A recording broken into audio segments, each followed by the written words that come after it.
조희대 대법원이 이재명 사건 배당 절차를 조작한 증거가 나왔다는 한겨레 보도, 지난 주말에 화제였습니다.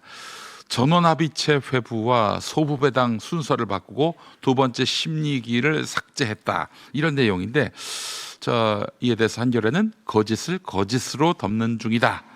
자진 사퇴냐 탄핵이냐 삼각 파도가 몰려온다. 한겨레가 이렇게까지 보도를 할 정도라면은 사안이 매우 심각해 보이는데요. 장윤미 변호사를 통해서 소상히 그 내용 설명 듣도록 하겠습니다. 장윤미 변호사님 나와 계시죠? 네, 안녕하세요. 장윤미입니다. 네, 변호사님.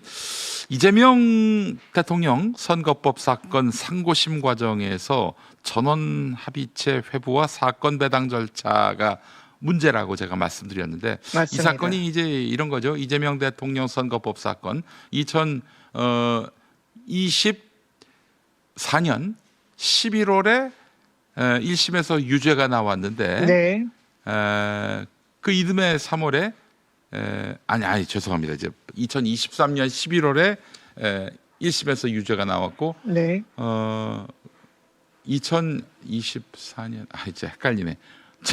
죄송합니다. 네. 하여튼 날짜는 제끼고 1심에서는 유죄가 나왔는데 2심에서 무죄가 나왔어요. 맞습니다. 한 달 만에 3심에서 엎어가지고 유죄 취지로 파기환송한 그 사건입니다. 예. 맞습니다. 그 사건과 관련해서 지금 뭐 전원 합의체 회부, 사건 배당 절차, 이 말이 복잡한데 잘 모르는 예. 분들을 위해서 좀 소상히 설명해 주시겠습니까? 알겠습니다. 네. 일단 이 사건이 말씀 주신 대로 유무죄가 하급심에서 왔다 갔다 뒤집어졌던 부분이 있었고요. 네네. 그래서 이 사실심의 마지막 단계인 항소심에서 무죄가 나온 게 지난해 3월 26일입니다. 그렇죠. 지난해 3월입니다. 그렇습니다. 예. 3월 26일이 수요일인데요. 네. 그리고 이게 그 페이지가 7만 쪽이 넘는 기록이기 때문에 맞아요. 트럭에 실어서 대법원으로 이송을 했다는 거예요. 그게 금요일입니다. 네. 그러면 그거는 항소심에서 검찰이 이제 무죄를 받았으니까 상고를 했고, 상고를 하면은 기록을 먼저 대법원으로 보내고, 네. 그러면 대법원에서 기록 접수 통지서를 예. 상고를 한 측에 보내고, 물론 이제 상고를 하게 되면 당시에 이제 이재명 대표도 따라오게 되는 상황이었던 그렇죠. 거죠. 예. 그러면 저희가 실무에서는 상고 기록 접수 통지서를 받고, 네. 상고를 한 사람이 20일 안에 상고 이유서를 내야 되는데, 네. 그리고 20일 동안 지켜봅니다, 대법원이. 왜냐하면 그걸 하루라도 늦게 내면 바로 기각 사유가 되거든요. 그렇죠. 그 다음에 구체적으로, 왜냐하면 얘네가 쟁점에 대해서 정리해서 내지도 않았는데 미리 봐서 이게 만약에 안 내면 기각될 수도 있는데, 네네네. 먼저 그렇게 보지 않는단 말이에요. 예. 그런데 이 대법원은 검찰의 상고 이유서도 접수되기 전에, 아까 제가 요일을 말씀드렸던 건 이 수요일 날 선고가 있었고, 네. 금요일 날 기록을 보내기 시작해서, 네. 그러면 금요일 날 아주 오후 늦게 대법원에 도착했다고 했을 때 네. 바로 월요일 날 전원합의체 회부 결정을 했었다는 겁니다. 그것도 쭉 전원합의체도 아니고 전원합의체에 넣었다가 다시 소부로 내려보냈다가 다시 전원합의체로, 이거는 규정 위반입니다. 이렇게 할 이유가 뭐가 있었을까? 글쎄 이거는 말이에요. 이재명 세 글자를 지우면 이런 대법원의 태도도 설명되지 않는다고 저 생각합니다. 그래요. 그런 일이 있었군요. 네. 기사를 보게 되면 사건 접수 사흘 만에 전원 합의체 회부가 결정됐고, 검사의 상고 이유서가 제출되기도 전이었는데. 맞습니다. 네. 이 전반적인 대법원 절차와 비교했을 때 이 과정이 매우 이례적이라고 말씀하셨어요. 네. 이 절차 위반이라고도 볼 수 있습니까? 절차 위반이라고 볼 수 있습니다.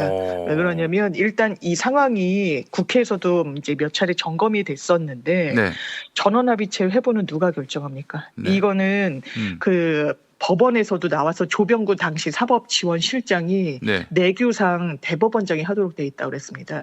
그리고 법원 조직법을 보면 보통은 이제 소부 그러니까 대법관 한 4명이 한 그 소부를 구성하게 되고 거기에서 이거는 판례 변경이 필요한데 이거는 이 전원합의체에서 우리 같이 의논해 봐야 되는데라고 판단했을 때 이 의견 일치로 전원합의체에 이 회부가 되도록 돼 있거든요. 근데 법원정지법은 정확하게 보면 원칙은 전원합의체에 가는 거고, 그리고 이런 필요성이 없을 때 이제 소부에 가는 걸로 돼 있지만 실무는 오히려 이제 소부 배당이 거의 원칙처럼 되어 있습니다. 그런데 이렇게 전원합의체 바로 회부를 하는 데 있어서 관련해가지고 의견을 들었다는 그런 부분은 보이지 않아요. 왜냐하면 대법원에서 나와서 설명을 하는 그 과정을 보더라도 네. 대법원장의 의견을 들어서 전원합의체 하도록 돼 있는데 시기가 굉장히 촉박했기 때문에 글쎄 말이에요. 거기에 대해서 회부 절차 자체에 대해서는 논의가 없었던 걸로 보입니다. 그 부분도 법원조직법과 관련된 이런 규정들을 위반했다고 볼 수 있는 거 아니겠습니까? 네, 앞서 조병구 얘기하셨습니다. 네. 우리 장 변호사님께서 조병구 이 사람을 우리 시청자 여러분들은 기억하셔야 합니다. 조이대 대법원에서 황태자로 꼽히는 사람이고요. 나중에 조이대가 재판받으면 정말 법정 문턱이 닳도록 드나들 사람입니다. 조병구 똑똑히 그 이름 기억하십시오.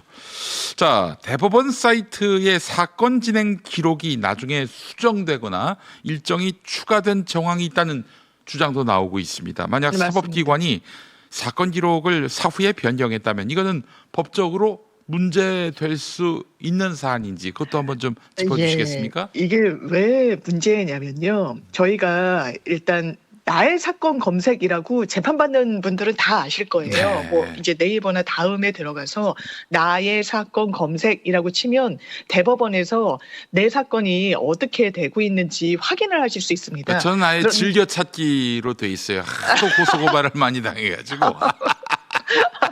예. 근데 그게 사건 번호를 알면 네. 그 기자분들이나 외부에서도 이거는 뭐 내밀한 정보가 올라가는 건 아니고 말 그대로 이제 기계적인 절차를 확인할 수 있기 때문에 네, 그렇죠. 예. 예, 이 부분과 관련해 가지고 이제 확인이 가능한 건데 네. 이게 사건 번호가 2025도 4697 이제 이재명 이렇게 치면 들어갈 수가 있는 거예요. 네. 그런데 쭉 이제 기자들도 이거를 계속 이제 보고 점검을 하고 체크를 하는데 4월 23일자 일정이 없다가 새로 생겼다는 거예요. 이건 상고 이유 등 법리 검토 계신데 아마 이걸 다시 넣은 이유 중에 하나는 이거 왜 이렇게 졸속으로 됐어? 언제부터 이거 한 거야? 라고 하니까 끼워 넣지 않았겠느냐. 근데 더 문제는 네네. 사실 이거 우리가 이렇게 했는데 안 넣었네 해서 올리는 건 괜찮은데 넣었다가 삭제한 부분이 더 눈에 띄는 건데요. 허허. 이게 2025년 4월 24일 전원합의체 2차 합의 기일 진행이라고 써요. 네. 이거를 지우는데요. 네. 왜 그러냐면 아까 말씀드렸다시피 4월 23일 바로 전날 24일의 전날 상고 이후 법리 검토를 개시했다고 합니다. 네네. 그런데 통상의 사건에서 전원합의체는 대법관들이 모두 모여서 이거 합의를 하는 거예요. 수기를 하고. 그럼요. 예. 그러니까 뭐 매일같이 할 수가 없으니까 한 달에 한 번 하는 게 관례였던 거예요. 왜냐하면 네. 중요 사건이고 예. 또 각자 검토도 해야 되고 예. 그러니까 한 달에 한 번씩 모여서 이 쟁점은 어떻게 되고 저희가 헌법재판소에서 윤석열 씨 탄핵할 때 계속 합의를 어떻게 했니 오늘은 뭐였니 이런 걸 보는 게 다 같은 이유였거든요. 그렇습니다. 예. 그런데 법리 검토를 상고심에서 한다라고 하고 바로 다음 날 합의 기일을 진행했다는 거예요. 이날은 사실상 뭐 국회나 언론 등등에서 확인된 바로 따르면 대법관들이 밥 먹은 날입니다. 같이.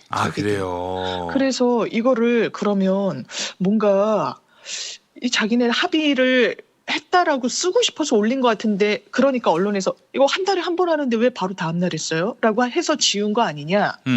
이런 의혹도 나오는 상황입니다. 아이고야, 아니 그렇게 지우는 게 그 합당한 일입니까? 그게 그 아니요. 법을 위반한 게 아닌가? 아니 기록을 그렇게 쉽게 지울 수 있는 것인지 모르겠어요. 아니 청와대 같은 경우 대통령이 메모한 것도 못 지우게 맞습니다. 만드는데 이게 일단 말씀드렸다시피 이제 사건 검색이라는 건 이제 외부에서도 볼 수 있고 거의 이제 틀리는 경우가 없지만 다소 이제 오류가 나는 경우도 완전히 없다고는 말씀 못 드리는 부분이긴 한데요. 사이트에 어떻게 보면 안내용으로 게시를 하는 건데 이게 일반 사건이 아니잖아요. 그럼요. 이거 민주당에서 이 대통령 후보로 선출한 다음에 사실상 이렇게 대선 한복판으로 저벅저벅 사법부가 걸어 들어왔던 거 아닙니까? 네네네. 그러니까 이걸 올렸다, 없던 걸 올렸다, 있던 걸 뺐다라는 건 대단한 의도가 있다라고 볼 수밖에 없는 그렇지. 거고요. 예.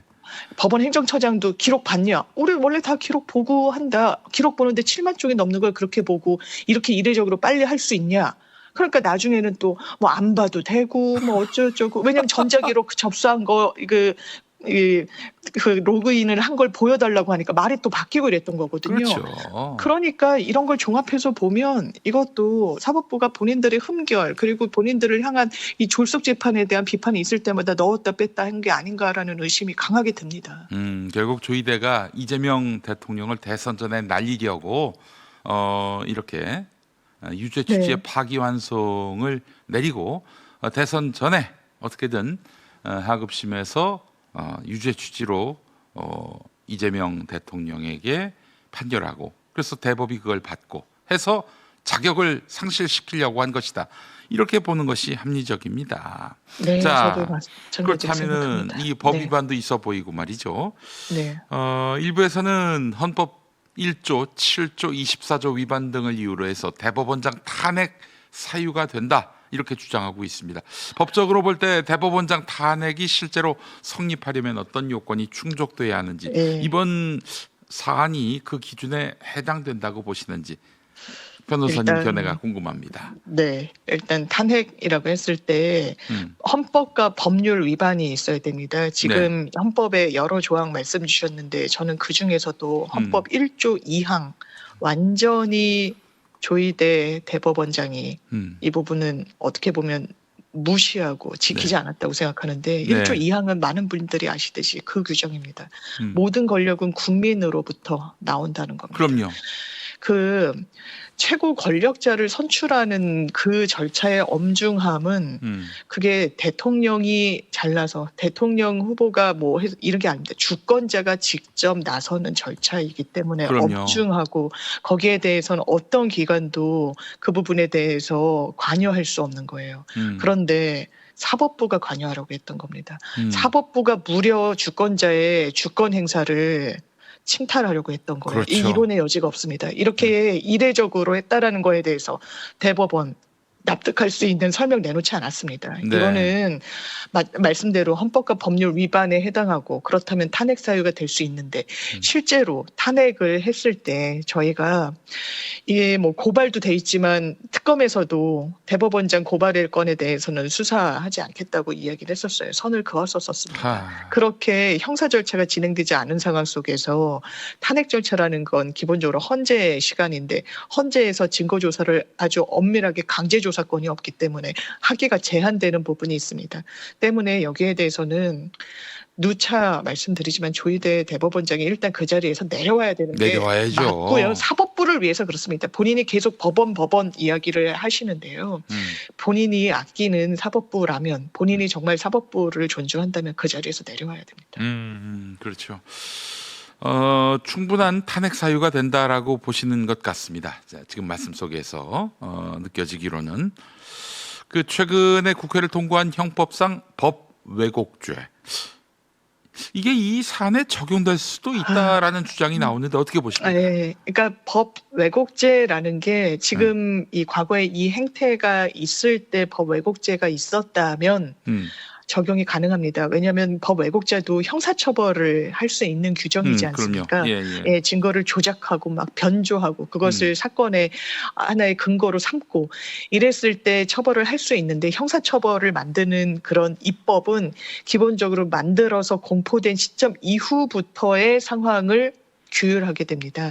그래서 소급법이 아니기 때문에 소급 적용이 되지 않기 때문에 이 작년 이 시점에 있었던 이 대법원의 어떤 상황에 대해서 행태에 대해서는 규율하기가 법 왜곡죄로는 지금 좀 어려운 부분이 있고 아마 일반 형법상 직권남용 권리행사 방해 등등으로 그래서 이제 고발이 된 것으로 알고 있는데 그 연장선상에서 검토할 수밖에 없는 한계가 있습니다. 네, 어쨌든 법 위반은 확실해 보이고요.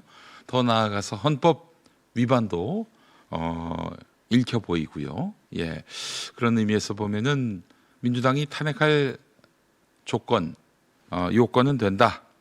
네. 이렇게 정리해도 되겠습니까? 네, 그렇습니다. 네. 자, 이번 사안은 단순히 한 사건을 넘어서 사법개혁과 사법부 독립의 충돌이라는 해석도 나오는데 이번 논란이 우리 사법제도에 어떤 영향을 줄지 또 앞으로 사법개혁과 관련한 제도적 논의가 필요하다고 보시는지 마지막으로 한 말씀만 더 여쭙겠습니다. 그렇습니다. 사법부도 국민 위에 있지 않습니다. 국민 아래에 있습니다. 그런데 사법부는 지금 마치 국민들을 그 위에 있듯이 군림하듯이 굴고 있죠. 네. 제가 정말 한 가지 말씀드리고 싶은 게 이 부분도 이제 한겨레 칼럼에서 제기했던 문제의식 인데 입법, 사법, 행정부 중에 유일하게 주권자가 직접 선출하지 않는 권력이 사법부입니다. 그러네요. 사법부는 그러면 어떻게 민주적 정당성을 확보하냐? 헌법에 대법관은 이 대통령이 임명하도록 돼 있습니다. 그러니까 선출된 최고 권력이 이 임명함으로써 간접적으로 그 민주적 정당성을 부여받는 거예요. 조희대 대법원장 누가 임명했습니까? 윤석열이가 임명했죠. 네. 윤석열은 탄핵됐습니다. 대한민국에 대통령 자격이 없다라고 그 부분에 대해서는 이론의 여지 없이 만장일치로 결론이 나왔어요. 그렇죠. 1심에서는 어떻게 됐습니까? 내란숙의 우두머리로 무기징역 선고받았습니다. 지금 조희대 대법원장에게 민주적 정당성이 있습니까? 최소한 본인에게 그런 흠결이 있다라고 했을 때 국민 편에 서서 내란 전국에서 국민 입장에서 사법부 끌고 오도록 수장으로서 역할 다 했습니까? 네. 단 하루도 조희대 대법원 체계의 대법원은 내란 국면에서 국민 편에 있지 않았습니다. 이 부분과 관련한 엄중함을 국민들이 지금 꾸짖는 거고 법원 조직에서도 거의 80% 법원 노조에서 법원 구성원들에게 설문조사했을 때 조희대 내려와야 된다라고 이야기하고 있다는 거 아닙니까? 거기에 대해서 왜 이렇게 법원을 방패막이로 삼아서 본인의 안위를 주장하는 건지 이해되지 않습니다. 알겠습니다. 자, 장유미 변호사님 오늘 말씀 감사합니다. 고맙습니다. 네, 아주 통쾌한 그리고 알기 쉬운 해설을 해주셨습니다. 한마디로 말해서 조희대는 탄핵 요건이 된다, 법률적 요건이 된다. 이렇게 정리할 수 있겠습니다. 야, 이 사람 정말 흉악한 사람입니다. 그래놓고 지금 아직도 사법부 수장으로서 자리에 앉아 있단 말이죠. 이런 모렴치가 어디 있어요? 네, 뭐 삼권 분립 같은 소리입니다. 그 삼권 분립이 지켜져야 할 그런 어떤 상황인지 또 그럴 만한 인물인지 우리가 정말 자세히 책임 있게 짚어볼 필요가 있을 것 같아요.